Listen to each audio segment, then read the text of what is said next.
Hi, friends. You know, one of the best things about being Pastor Dave is getting to be with my young friends. This social distancing is making me sad because I don't get to see everybody as much. So there are two little girls in Ohio who asked me to read them a story, and I thought that I would share this with anybody who wants to listen. Today's story is one of my favorites. It's called Jitterbug Jam, and I would like to share it with you now. He believes me, and my brother Buster says I'm a fraidy cat, but I'm not fooling you. There's a boy who hides under my big old monster closet all night long and then sneaks out under my bed in the morning on purpose just to scare me. I'm no fraidy cat neither.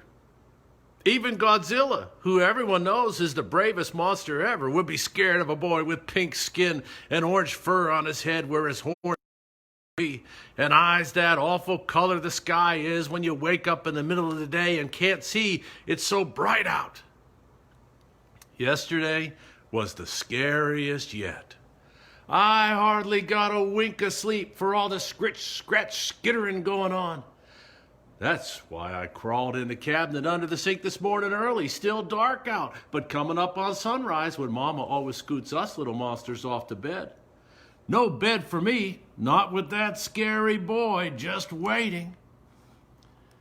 Then Mama calls, "Hey Buster, Bobo." I keep still as a stump of the snow, not going to bed, now nor never. "You little monsters get out here now," shouts Mama. "Boo Dad's come." Boo Dad?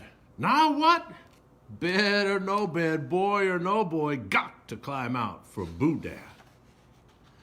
So out I come. No orange-headed monster, no orange-headed boy about to show his face with Boo Dad round, nohow. Boo Dad, the biggest, baddest monster grandpa ever. "Hey, Bobo." And Boo Dad grabs me up in a great big monster hug, and quick as lickety split and spit fish, everyone's swigging hot bug juice and scarfing big old monster slabs of homemade bread with jitterbug jam like they've been starved since half-past June. Boo Dad asks me how I've been, and I tell him, good mostly, not counting the scary boy underneath my bed. Then what does Boo Dad do but scoop me up and Buster up and plop us down on his big old monster knees and start in on a story about the olden days, just like always. "One time," he says in a whispery way that makes me all goosebumply, "one time when I was a little monster and the sun was way high up in the sky and Ma and Pa and Baby Boo was all tucked in for a good day's sleep, and the house was trembling with monster snores, I snuck out of bed and across the floor and over the windowsill and down the banyan tree and under the big old iron gate. And all of a sudden, I'm in a garden full of flowers so dreaded cheerful, my blood runs hot and my knees shake." "A garden," I says all slivery. "So what?" says Buster. But then he says, "What happened next?" "You will never believe," says Boo Dad, "what come tripping down along that garden path." "A boy," I says. "Close," he says. "A girl it was, which is almost just as scary, but not quite." "What did you do?" I says to Boo Dad. "Do?" says Boo Dad. "Run home as fast as my monster legs could carry me. That's what." "Scared, huh?" says Buster. "Never more so," Boo Dad says, straight to me. And he shakes his big old monster head. Wish I'd known then what I know now. "What, Boo Dad?" "Best way to deal with a boy," he says, "is to look him square in the eyes. And then you give him a great big toothy grin. And you say, 'Hey, boy, I'm Bobo, You new round here? And you know what then? Quick as lickety-split and spit fish, that boy gonna cringe, gonna quake, gonna crumble like a weak old cookie. By and by, the sun climbs up over the mountains, and Mama says, "Come on, Buster Bobo, sun's up, time for bed." So I give Boo Dad a great big monster hug, and I scrub my face, and I brush my teeth until they shine. Then Mama comes and whispers, "Sweet dreams, Bobo," and tiptoes out the door. Not a minute goes by when I hear that scritch, scratch, skittering underneath my bed. I start to curl up like a roly-poly, but then I remember what Boo Dad said. I take a deep breath, I lean over the edge, and there he is, the boy, pink skin, orange fur, and all. I catch just a sparkle of sky blue eyes before I blurt out, "Hey, boy, I'm Bobo. You new round here?" And I flash him a great big toothy grin. And you won't never believe what happens. That boy yips like I stomped out hard on his tail, which is crazy as anything, seeing his boys don't even have tails. And he flings his arm up over his eyes, and he says to me, mad as hornets, "Hey, you trying me? You trying to turn me to fluff and dust? Turn off that grin."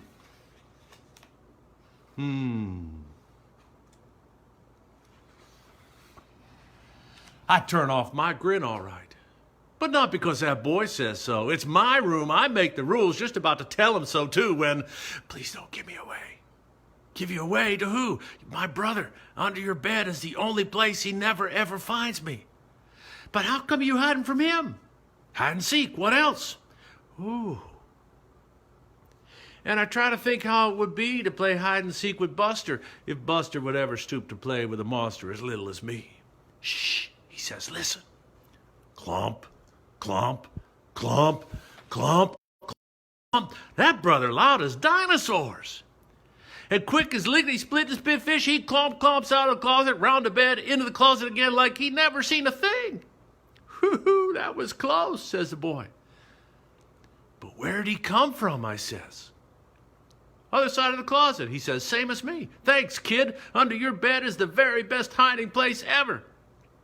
And he jumps into my closet and disappears. I lay awake a long time after thinking about that boy, how he has a brother and plays hide and seek and says please and thank you, just like Mama taught me. And I think about how that boy must have a ma of his own and maybe a grandpa like Boo Dad, who tells him never, ever look at a monster's toothy grin or he's like to turn to fluff and dust forever. Then, before I know it, I wake up to a sliver of a moon and the smell of bug juice brewing, and I boogie out of bed and I hip-hop out of my gym jams and I follow my nose to breakfast. Buster's already there, scarfing down his worm and eggs. "Hey, Buster," I says, "let's play hide and seek, why don't we?" And he says, like I'm lowering gum on his shoe, "I don't play with no fraidy cats." "I'm no fraidy cat," I says, and I tell him about the orange-headed boy. "Uh-huh," he says, "some story, Bobo. Ma, can I go now?" That boy underneath my bed don't know how lucky he is. "Mama," I says, after Buster's gone, "you ever hear tell of monsters and boys making friends?" "Friends," she says, like I just said the sun was the moon.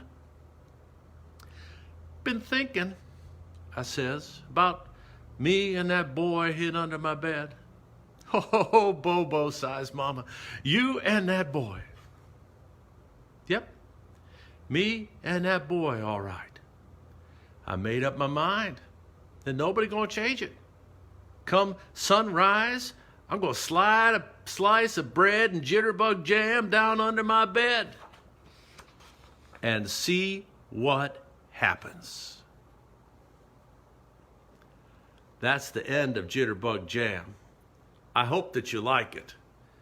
I know that I really do.